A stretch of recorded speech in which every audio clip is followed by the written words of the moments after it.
Hello and welcome. Today we are going to be talking about dimensional analysis. Now, I know that sounds very intimidating. It sounds like something from a sci-fi movie. It's really nothing more than just converting. Analysis is the process of converting from one unit of measure to another.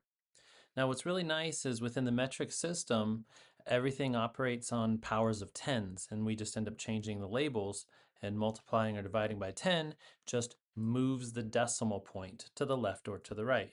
So if you have 100 and you multiply it by 10, you would move the decimal over, and that would become 1,000. It's really great. Within the standard system or the US system, most of the conversions require multiplying or dividing by a number that is not a power of 10, which means it's not just moving a decimal. There's also a lot more to memorize. So if you want to know how many ounces are in a quart, you might need to know that there's 8 ounces in a cup, that there's 2 cups in a pint, and 2 pints in a quart. Ooh, I hope that was all right. If it's not, sorry, then dang, man, I don't even know. So there's a lot of these weird measurements that we have to know in the US customary system, but in the metric system, if you just know a couple prefixes, that takes care of a lot of things, and then you move a decimal. Same thing if you want to change miles to inches. You have to know that there's 5,280 feet in a mile, and then 12 inches in a foot, and then we're going to multiply gross. But to change kilometers to meters, you literally just move the decimal point 3 times and it's 1,000. So it's really nice if you just give the metric system a chance. Dimensional analysis requires multiplying and dividing by unit fractions. A unit fraction is equal to 1 because the numerator and denominator are equivalent even though they represent different units of measure. So let me give you an example here real quick. If I have a line, and I'm just going to pretend that my line is 1 foot long, 1 foot. And if I have another line, and this other line is 12 inches long, hopefully we all know that 1 foot and 12 inches are the same. And if I wanted to know how many times does this line, that 12-inch line, divide into that line, like how many times does that yellow line fit into the green line? Well, it fits in exactly one. Like if I take 1 foot divided by 12 inches, that is exactly 1. 12 inches divides into 1 foot exactly one time. Now, I do want to point out that 1 divided by 12 is not 1. 1/12 is not 1, but it's the labels on this that tell us the size of our lines. 1 foot, that's the length of our green line. 12 inches, that's the length of our yellow line. And so those two lengths are exactly equal. Another way to think about these unit fractions is we're going to take two lengths that are exactly the same. I could say like 1 foot equals 12 inches, and we know that that's exactly true. And if I were to divide both sides of this by 12 inches, I know we don't usually bring that label, but 12 inches divided by 12 inches, that goes in exactly one time. And you can see I end up with 1 foot over 12 inches equals exactly 1. There is no more label on that. It's just 1. Oops, there we go. Okay, so that's what a unit fraction is. It's when the numerator and denominator are equivalent, even though they're different numbers, but they represent the same quantities. And so when you divide them, it's 1. Let's keep exploring this a little bit. I've already done this first one. For each of the following, find the value of x that creates a unit fraction. Well, we already know, hopefully, that x is 12 inches, right? Because 1 foot divided by 12 inches is equal to exactly 1. In other words, it's a unit. Okay. I do want to point out that the reciprocal is also true. If we go back up to our colors over here, if I wanted to know how many times does my green line fit into my yellow line, how many times does 1 foot fit into 12 inches? In other words, I could write it like this and say 12 inches over 1 foot. That also goes exactly one time. So these are unit fractions. All right. Next one is $1 and how many quarters? Well, hopefully we know that $1 is equal to 4 quarters. And so if I were to divide both sides, oops, that's quarters. If I were to divide both sides by 4 quarters, then that does equal 1. So $1 over 4 quarters is a unit fraction. They're exactly the same. We can change from one to the other. Let's look at a few more examples here. Now, unit fractions don't have to be they don't have to be things that you use every day. They don't have to be um, you know, the same all the time. We know that $1 is exactly 4 quarters, but there are different size tracks in the world. And so maybe it's not always that 400 meters is one lap on a track. Some tracks, especially indoor tracks, are smaller than 400 meters. But a lot of tracks that you might think about, like at schools or that you might go run on, are 400 meters. And so we're going to call this a unit fraction. 400 meters over one track, or divided by one track, one lap, sorry. So 400 meters and one lap. I do want to point out that when I look over here, I have 4 laps and x meters. Well, this is a proportion, and this is other stuff that we've already done. And you can do this a couple ways. One would be to scale. I know that 1 times 4 gets me 4 laps. So if I take 400 meters and I multiply that times 4, that would get me 1,600 meters. So I do believe that's correct. But let's solve this using proportions.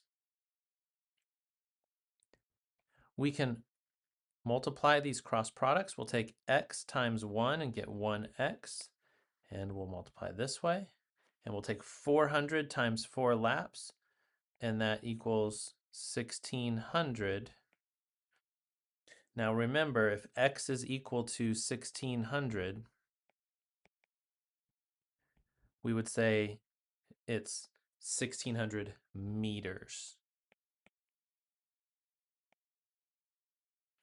There we go. The next one, 1 hour is to 60 minutes as x hours is to 45 minutes. If you're pretty good with fractions, you might scale this and you might say that this is, I know what that fraction is, but maybe not. And so let's just use our proportions. We'll use our cross products. This is going to be 45 equals, we'll multiply the other way. I get x times 60. That's 60x. And now I do need to actually divide. So I'll divide the left side by 60 and the right side by 60. This does get me x equals 45/60 is 3/4. Keep in mind we're solving for x and it's x hours. So this would be 3/4 hours.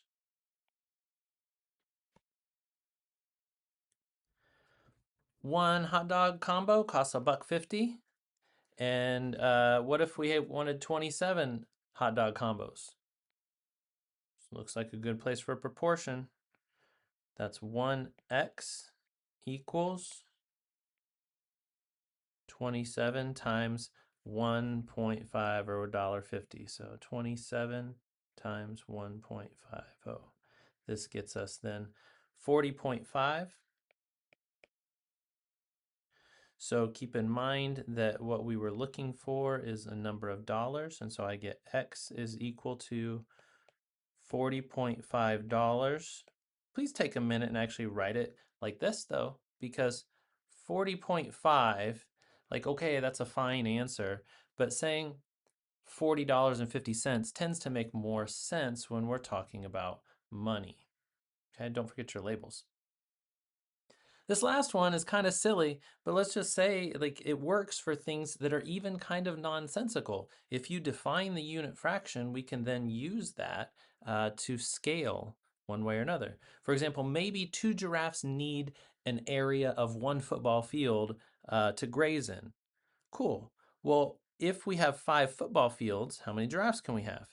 And again, you might be able to just scale that up, but we'll solve this by using cross products. I get 1x equals, we'll multiply the other way, get 2 times 5, which of course is 10, and I get 1x equals 10. Notice what my label is, giraffes. What a great day that would be to have 10 giraffes. Okay.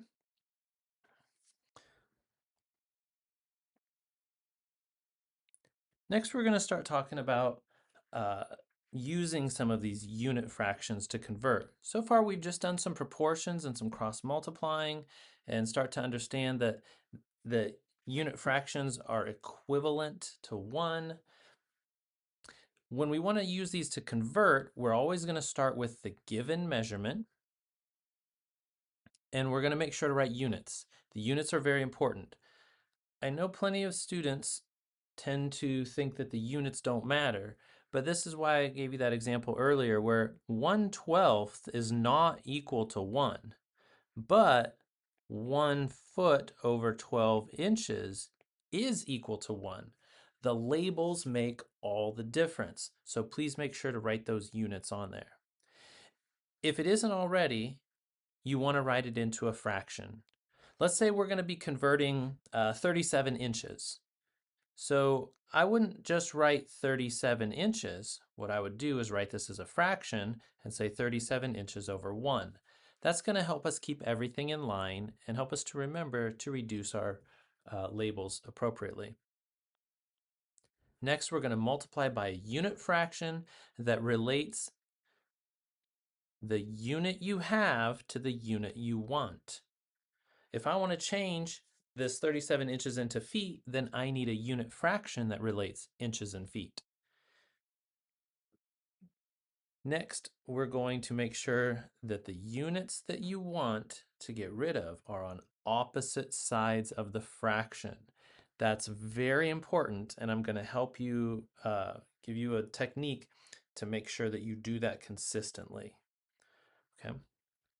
The way that I always do this is if I want to turn this 37 inches into feet, then what I would do is I take my 37 inches and I will just immediately write inches on bottom. This way they're on opposite sides of that fractional line. If I start with inches on top, my unit fraction has to have inches on bottom. And if I'm trying to get into feet, then I can write feet here.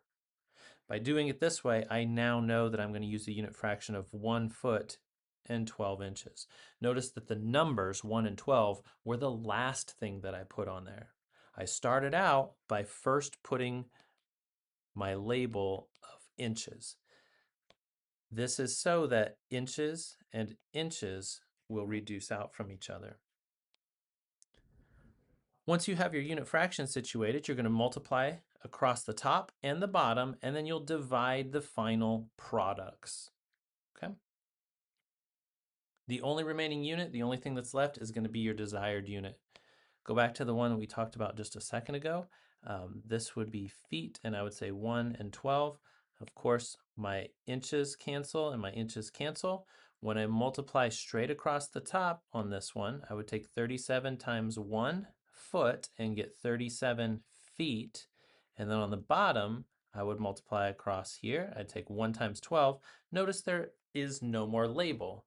And what I get is 37 twelfths of a foot. And I believe that's about 3.08 feet. But just for the sake of argument, let's go ahead and double check myself. Yeah, 3.08 feet. Okay, so we have canceled the labels, or we reduced those labels out. The only label that was left was feet, and that's why we had feet in our answer. But don't worry, we're going to do a lot more. I do know that there's some students out there that are saying, but Mr. Compton, I'm just going to take 37 divided by 12. I know that. I don't have to do all this. That's true. However, when you look at our very first example of changing 60 miles per hour into feet per minute, That's a little bit harder. And there's a lot of students that would say, wait, do I multiply by 5280 or do I divide by 5280? And then am I going to multiply by 60 or divide by 60? It's really easy to get them switched around. So if you kind of practice this technique of keeping track of your labels, practice it on the easier ones. That way you can leverage that and use that on the harder ones. All right, for this example, we are going to take 60 miles per hour and I'm going to write it as a fraction. Remember, if it isn't already a fraction, you make it into a fraction. So I'll start out with 60. Ooh, here's another big no-no. We don't write miles per hour like this, mph. That is not okay. Think about what that P means. It means per, right? So miles per hour. This is the proper way to write miles per hour when we want to use dimensional analysis. Please do it this way. You will never write it mph. We want to change this into feet per minute. So I will put my fraction. I have miles on top, so the very first thing I will do is write miles on bottom. I want to change the distance, so I need to have some conversion to feet. Do I have something that connects feet to miles or miles to feet? When I look at some of the things I'm given here, I see that 1 mile equals 5,280 feet. So there's some students that will say, well, do I use 1 over 5280 or do I use 5280 over 1? Which one is it? And that's why if you do this the way that I'm suggesting, which is to put the labels on first, I had miles on top, so I immediately put miles on bottom. Then the next thing that I did, or I will do, is to write feet on top. Now that my labels are there, I can now put the numbers to go with this.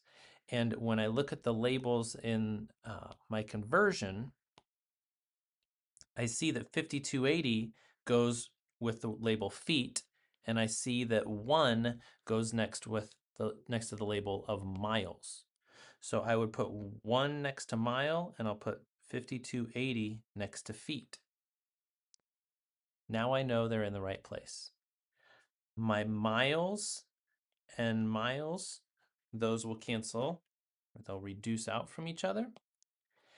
Then what I have left is feet on top, so that's good. That's what I wanted. I wanted feet, so I'm good there. But I also noticed that I have hours on bottom, but I want minutes. That's not okay. I'm not there yet. If I want to get to minutes, I need to convert that hours.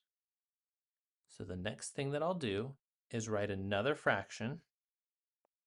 Because hours is on bottom, I will write hours on top. This way, those two units will cancel out from each other. They'll divide out. And I do know that if I'm trying to get hours to minutes, that's one that most people probably know. I know that 1 hour equals 60 minutes. So I'll put the 1 with the hours and I'll put the 60 next to the minutes. Notice here that if hours is on bottom and hours is on top, those labels will cancel. And my only labels I have left are feet on top and minutes on bottom. Those are the labels I have left.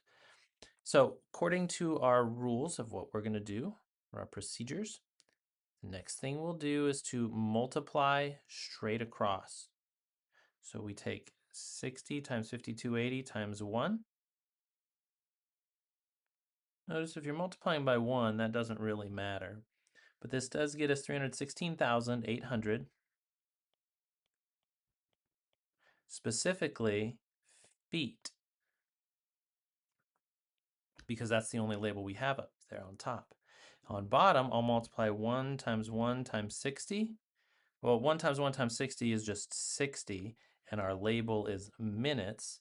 My label that I do have left now is feet per minute.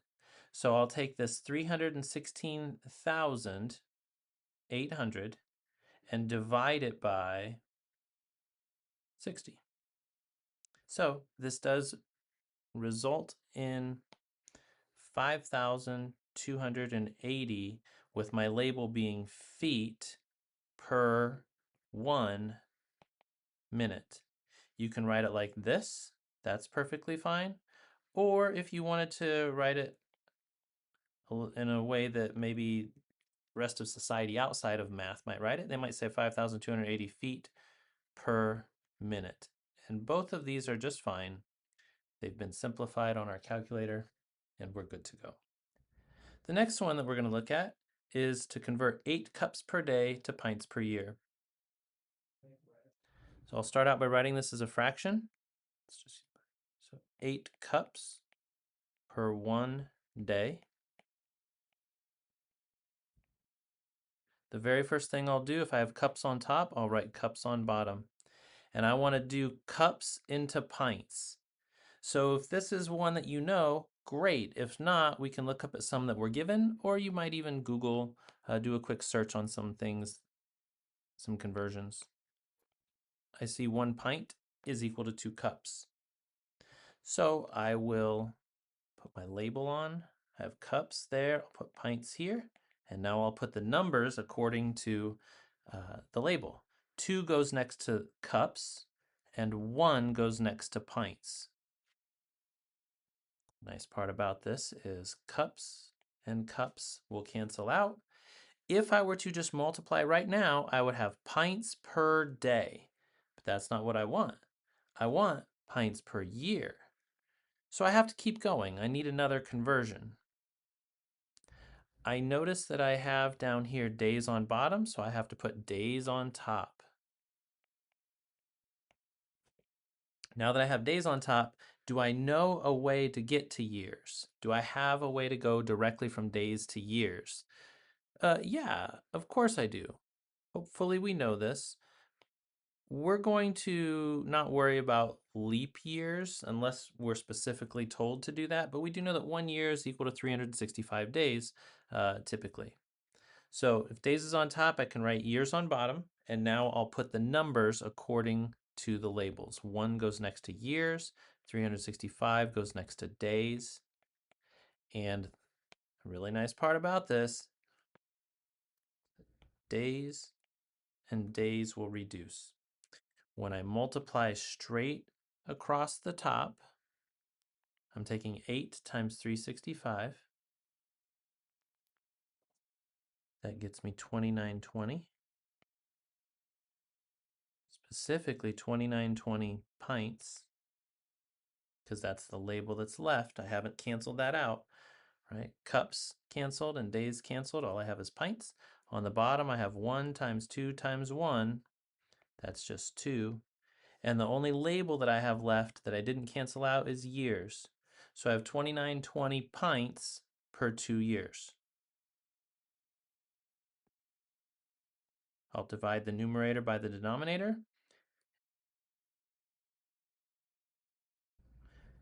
1460 pints per 1 year.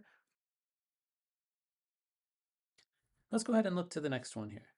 Convert 135 pounds per repetition into kilograms per 10 repetitions.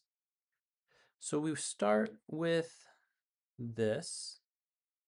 That's 135 pounds. And I'll use LBS for pounds per 1 rep. And we need to change that into kilograms. So I'll put my times. I see I have pounds on top, so I want to write pounds on bottom and kilograms on top. When I look up here at the conversions that I'm given, I can see I do have 1 pound is equal to approximately 0.45 kilograms. So I'll put 0.45 next to the word kg, or next to that label, and I'll put 1 next to the pounds. I can cancel these pounds because I have pounds on top and pounds on bottom, so those will reduce. And now, when I multiply straight across, 135 times 0.45, I get 60.75 in my label of kilograms. And then on the bottom, when I multiply across here, I just have 1 rep. So pushing up 135 pounds in a rep is the same thing as pushing up 60.75 kilograms in a rep. Now, here's the other thing to make note of, and that is the fact that this says per 10 repetitions. So this is one repetition. All we've got to do is now multiply this times 10. I can take 60.75 kilograms per one rep, and if I multiply that by 10 reps, what will happen is my label will cancel, and when I multiply straight across 60.75 times 10, I get 607.5. The only label I have left is kilograms. So during this time of working out, we will lift 607.5 kilograms if we do 10 reps. The next one, it's recommended to consume protein at a rate of 1.54 kilograms per kilogram of body weight. Jack weighs 115 pounds. How many grams of protein should he eat? Well, I'll start with what's given. 150 or 1.54 grams per kilogram. So 1.54 grams, and I'm going to put protein here in parentheses per kilogram. So that's per 1 kilogram, and then I'm going to write body weight in here. This way I remember what unit is where. I'll put times. Keep in mind, Jack weighs 115 pounds. So that means I should probably do some conversions. I need to change this into grams per pound, or I can change Jack's weight into kilograms. It doesn't really matter which one we do. Since I'm going this way, I'll start out by writing kilograms on top and pounds on bottom. I know from up here that what this tells me is I can put in 0.45 kilograms and I can put a 1 next to the word pound. What this will give me then, kilograms cancels, kilograms cancels. And when I multiply straight across here, what I'm going to have is 1.54 times 0.45 kilograms. That gets me 0.693 grams of protein per pound. So now I know that for each pound that Jack weighs, he should consume 0.693 grams of protein. The next thing that I'll do is, if that's for 1 pound, I just need to take it times 115 pounds, which is his weight. My label of pounds will cancel. So now I have 0.693 times 115. So Jack should consume 79.695 grams of protein because he weighs 115 pounds. Now you very easily could have changed this 115 pounds into kilograms and gone from there. I don't want you to think that this is the only way to do this. There's always more than one way to do a problem. Josie must administer 4,000 milliliters of IV fluid over 8 hours. What is the flow rate in milliliters per minute? So I'll start out by writing this as 4,000 milliliters per 8 hours, and I can see that what I want is to change this into a unit of minutes. So I'm gonna leave the milliliters. I actually don't want to change milliliters at all. The label of milliliters is good just like it is, but the label of hours does need some attention. So if hours is on bottom, I'll put hours on top, and I'll change this into minutes. This is one that hopefully everyone knows, 1 hour and 60 minutes. After this, we'll multiply straight across. Don't forget to cancel the labels. This does get us 4,000 over 480.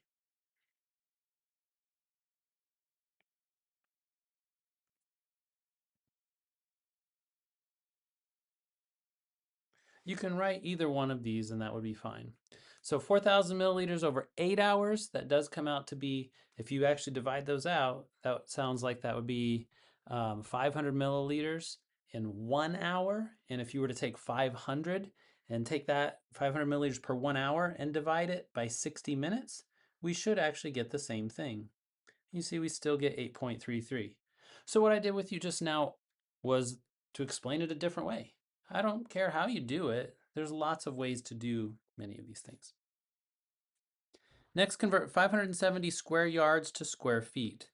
So this one can be a little bit confusing for some people. It's true that 1 yard has 3 feet in it. And the thing is that 1 yard, if I were to tell you that that would be this long, this would be 3 feet, and that's also 1 yard. Now, depending on the size of your screen, likely it's not actually a yard, but let's pretend it is. That would be a very big TV. If I actually turn this into an area and I make this 3 feet by 3 feet on a side, in total, this is, if I find the area, this is actually 9 square feet. Or if you look at it per yard and I take 1 times 1, that's 1 square yard. So 1 square yard is 9 square feet. It is true that 1 yard is 3 feet, but that's a linear measurement. If you were to square both of these, you would actually get 1 yard times yard, right? 1 yard times 1 yard, or 1 yard squared. And if you were to take 3 feet and multiply it by itself, that also gets you 9 square feet. So I don't care if you like the visual on the left where we say, hey, look, if we have a square that's 3 feet on a side, that's 9 square feet. That's the same thing as 1 square yard. Or you can just take 1 yard and equals 3 feet and square both of them. And that's how you can end up getting 1 square yard is equal to 9 square feet. So it's your preference, but that is something that's kind of important to remember, is that when we're dealing with these square units, you need to remember to square both the number and the label. So let's go ahead and solve 570 square yards to square feet next. Because square yards is on the top, I'll put square yards on the bottom and square feet on top. And I've already found out that 1 square yard is going to be the same as 9 square feet. So that's where this comes from. I'm ready to cancel my labels, and then I'll multiply straight across the top.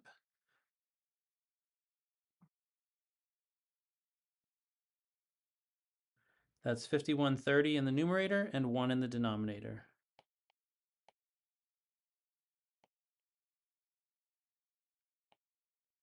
Of course, if it's over 1, we don't really need it. There is no more label down here. And then that leaves us with 5130 square feet. If all you did was to take 570 times 3, that would be changing 570 yards to feet. But because we're dealing with area, we have to use this conversion of 1 square yard is equal to 9 square feet.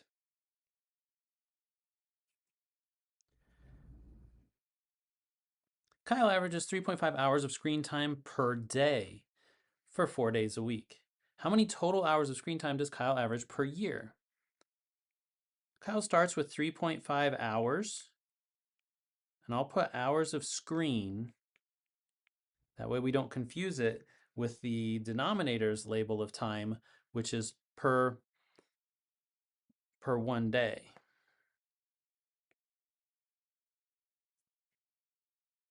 Now, he does this 4 days in a week. So this is important. You and I know that 1 week is traditionally equal to 7 days, that there's 7 days in a week. But we don't care about all of the days in the week for this problem. We only care about the days of the week that Kyle is on screens, which is 4 days per week. So I will put days on top and weeks on bottom. And in this case, it's 4 days per 1 week.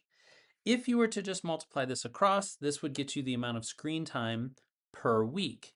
That's because our label of days cancels out, and we would end up getting something that makes sense, which is 14 hours of screen time per week. Now, we also know that in a year, we can treat this as 52 weeks. So we'll take that and I'll put weeks on top and I'll put years on bottom. There's 52 weeks in a year, and this will allow us to cancel weeks and weeks. What we're going to do next is to just multiply directly across the top. I'll multiply all of those numbers and directly across the bottom. The only labels that I do have left are, let's see, we have hours of screen time, and on the bottom we have per year. So this does say how many total hours of screen time does he average per year. Those are our only labels that are left. So he averages 728 hours of screen time per year. That's a lot of screen time. Not judging, but he could probably find something better to do than that. Man, just think how good you'd be at something if you spent 728 hours a year on it. Sarah burns 500 calories per hour, so that's a rate, when she's dancing. She dances 8 hours per day for 5 days a week, 38 weeks in a year. So some of the things I want to point out here is that we're not talking about 24 hours in a day, 7 days a week, 52 weeks a year. That's not what we're doing. We're using some different conversions. We're saying let there be 8 hours of dance time in a day. So I'll start out with 500 calories per 1 hour. The next thing I'll do is I know I want to change this hours, so if hours on bottom, I'll put hours on top, and I'll put days on bottom. Someone who doesn't read the problem might instantly be like, well, I know there's 24 hours in a day. That's true, but that's not what we care about in this problem. We care about the fact that she's dancing 8 hours per day. So I'll put 8 here next to hours, and I'll put 1 next to day because it says per day. My label of hours will cancel.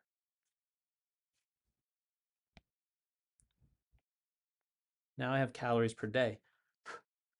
Well, I don't care about that. I do know that she dances for 5 days in a week. So if days is on bottom, I'll write days on top, and I'll write weeks on bottom. This will allow us to cancel days and days. As far as the numbers go for this, I know that it was 5 days in 1 week. There we go.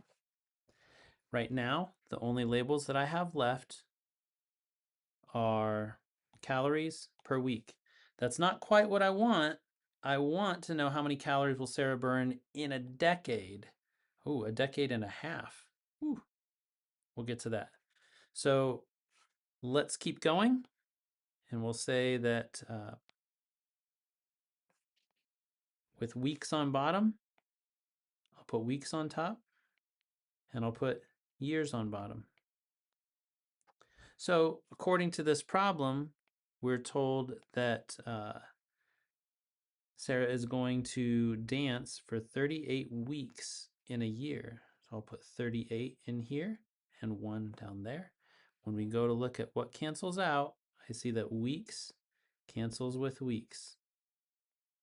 Okay. Looking at the labels we have left, we still have calories on top and we have years on bottom. If you were to just go through and multiply this all the way out, we multiply all across the top and all across the bottom,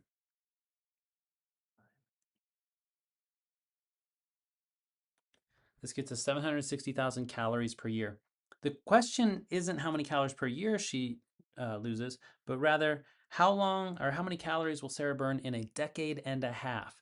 Well, a decade is 10 years, and then another half is 5 years, so that means 15 years. I'll multiply this by 15 years. If we do that, once again, our labels will cancel, and now I have 760,000 times 15. In her decade and a half career, she will burn 11,400,000 calories. Sorry, 11,400,000 calories. All right. A container of taco seasoning costs $4.80 and is enough for 6 meals. If each meal contains 10 tacos, find the cost of seasoning per taco. This is actually something that I was just talking about with my friend the other day. I know that sounds weird, but these problems they come from a genuine place. So this is $4.80 per 6 meals.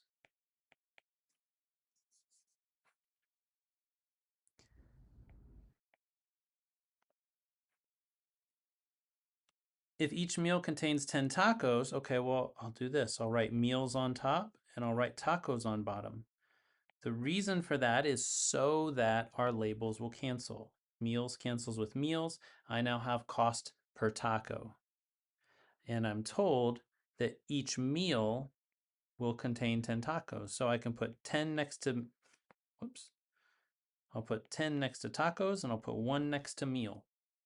There. Notice the labels that I have left. I only have money on the top. So this is dollars. And on bottom, the only label I have left is tacos. So if I multiply directly across the top, I get $4.80 on the top, and I get 6 times 10 is 60 tacos on bottom. When we go to the calculator for this,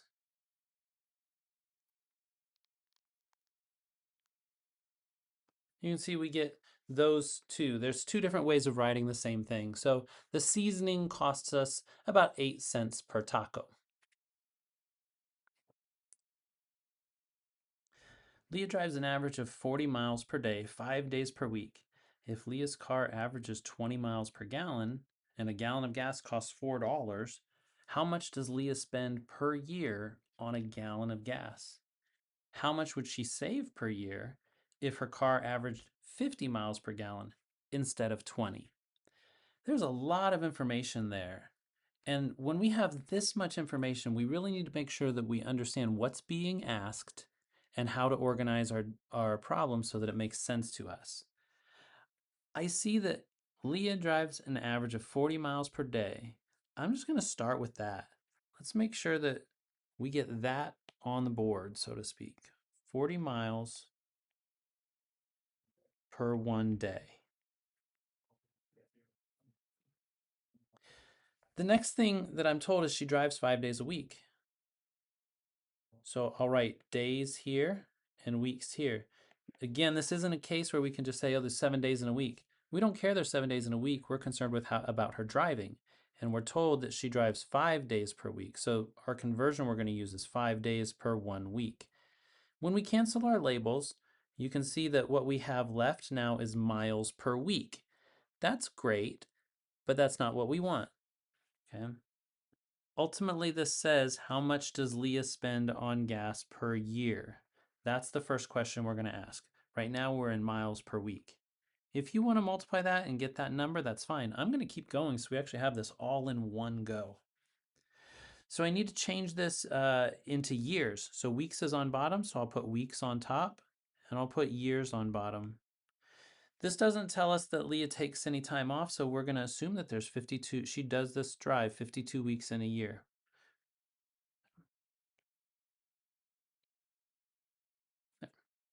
When we cancel, I have weeks and weeks cancel. We now have miles per year. The next thing that we're going to use is the fact that Leah's car averages 20 miles per gallon. So let's use that information. I see that we have miles on top back over here. So if miles is on top, then I need to write miles on bottom down here, and I'll put gallons on top. I know this says 20 miles per gallon, and most people would think of it like this, 20 miles per 1 gallon. And that's true, but because this is a unit rate, that divides to 1, which means that 1 gallon divided by 20 miles is also 1.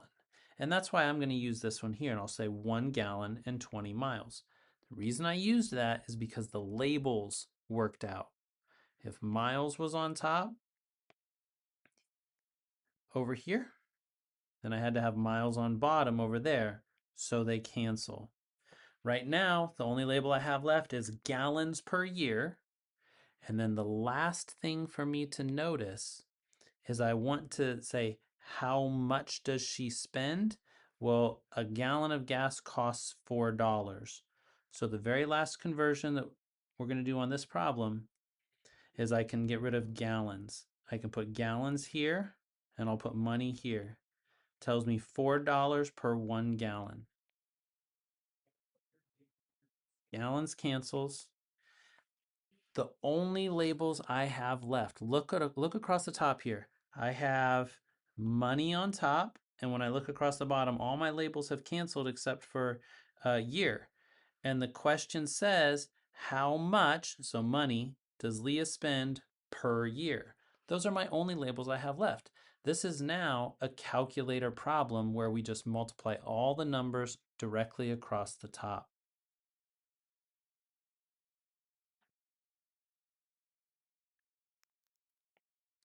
Across the bottom, it says 1 times 1 times 20 times 1, so I'll just leave that.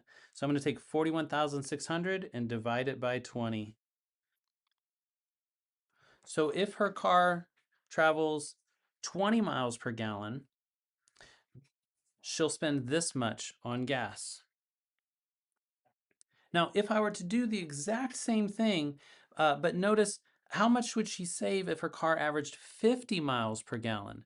This is the new thing that we're concerned about. If she averaged 50 miles per gallon. Notice that everything else is going to be the same. Okay, in fact, I could just take this exact same thing and we'll paste it down there. And the only difference that we're going to do is instead of 20 miles per 1 gallon, I can change that. This 20 right here, we'll change that into a 50. When you multiply everything across the numerator, we're going to get 41,600, just like we did before. In the denominator, 1 times 1 times 1 times 50 gets us 50.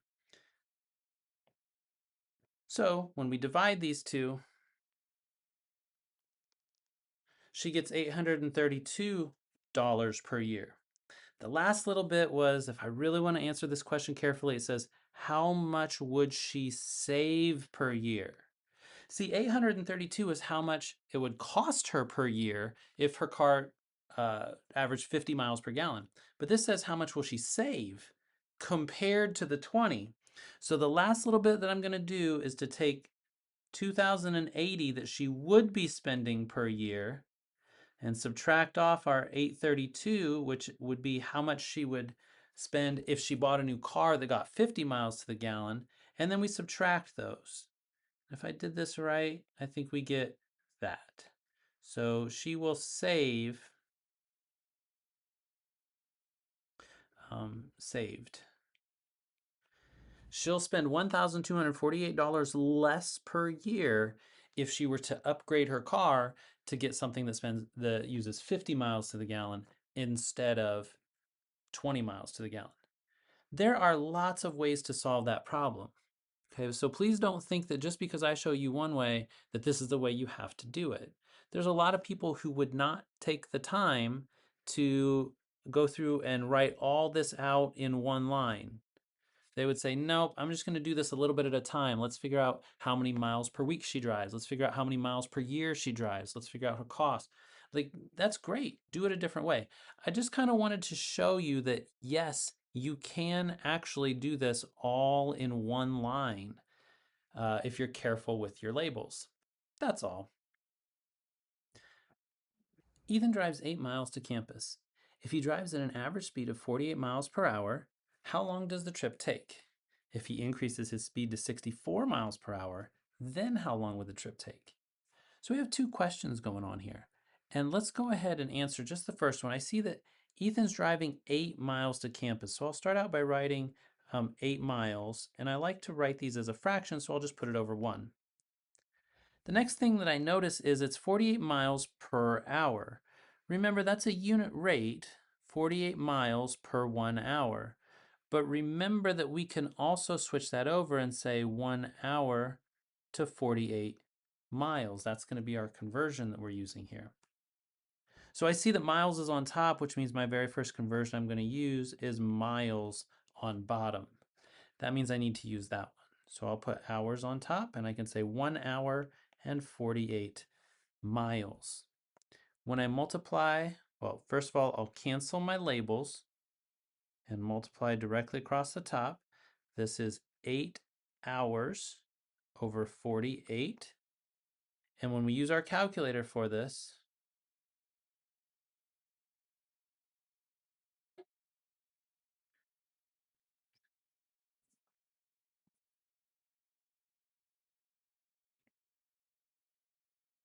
you can see we get 0.167 hours.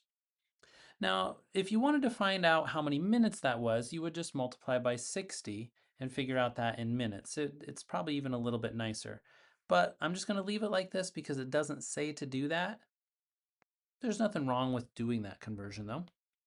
The next part says, what if he increased his speed to 64 miles per hour? So his distance hasn't changed. It's still 8 miles to campus. And then what we'll do is, just like before, we'll just make the change and say that he's driving 64 miles per 1 hour. Of course, our label will cancel. What I end up with is 8 over 64, which is 1/8, which is 0.125 hours. So you can see he does save some time, and that should make sense because you're driving faster. Of course you're going to save some time, right? And if you were to take and figure this out in minutes, just because I know sometimes that makes more sense. The first one takes him 10 minutes. And the second one, if we were to take, you can see it takes him about 7.5 minutes, or 1/8 of an hour. So yes, driving faster does save you time, but also be aware it didn't save him that much time. He sped up a lot. It's probably breaking the law, and it only saved him 2.5 minutes. After parking, Ethan has to walk 1/3 of a mile to class. He walks an average speed of 2 miles per hour. How long does it take him to walk to class? If he jogs at 6 miles per hour, how long does it take him to jog to class? So it says that he has to walk 1/3 of a mile. So 1/3 of a mile, and I'm going to turn this into a fraction. Of course, it's already a fraction, but I just think people would prefer to see something like that. Maybe not. Maybe that's more scary. We're told that he does walk 2 miles per hour. That's our rate. Remember, that's 2 miles per 1 hour. But we can also flip that over as needed. I'll put miles on bottom so that my labels cancel, and hours on top. This allows me to put 2 miles down here and 1 hour up there. How long does it take for him to travel to class? Now it's time to multiply directly across the top and directly across the bottom. Don't forget the label of miles canceled. So this is 1/3 divided by 2, and that's going to be 1/6. In the calculator, that might look like this, though.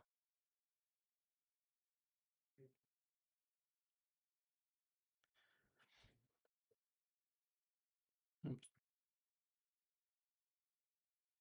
There. So this does get us 1/6, or 0.167.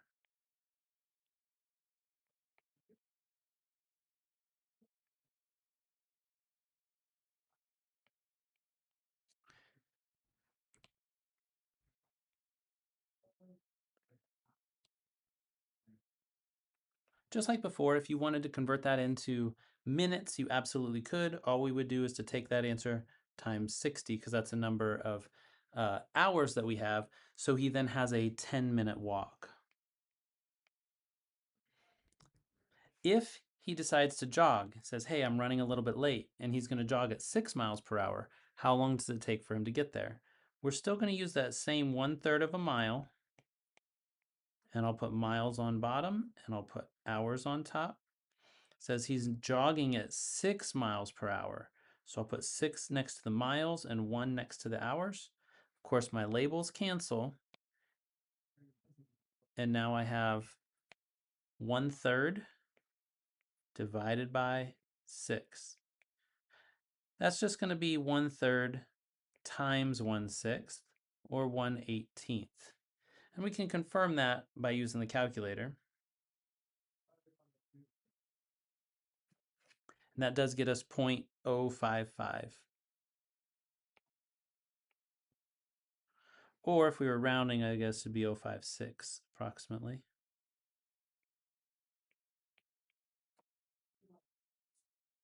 So how long does it take for him to jog to class? About that long. Just like before, if we wanted to change this into minutes, we take this times 60. So now, instead of 10 minutes, he's only jogging for 3.3 minutes. And hopefully that you could see that and that will make sense, because if it takes him 10 minutes when he's walking, if he triples his speed and he, instead of going 2 miles per hour, he's going 6 miles per hour, then it's going to take him 1/3 the time. So that's where that comes from. Compare the time saved by driving faster to the time saved by jogging instead of walking. And what do we conclude? Well, just like before, this is just a little comparison. It took him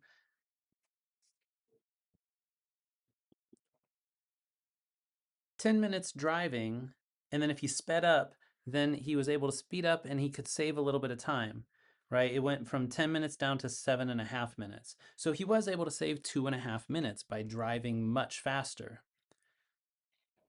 The point of this problem, though, is look over here. Look at the things that you can control. If he's walking at 2 miles per hour, it takes him 10 minutes to actually get to his class. And if he decides to run to class instead, he actually saves quite a bit more time. So kind of the intent of this problem is, remember, just driving much faster and being dangerous, you'll save a little bit of time, but you might actually be able to save more time, at least in this scenario, and probably other times in life. You might save more time by looking for other areas where you can shave some time off. Maybe you jog instead of walking. I hope this helps with some of your conversions. I know there's a lot here, and there are many ways to do conversions, so please don't think this is the only way you can do it. I just like showing you that you can do a lot of this stuff all on one line if you keep track of your labels. All right, good luck to you.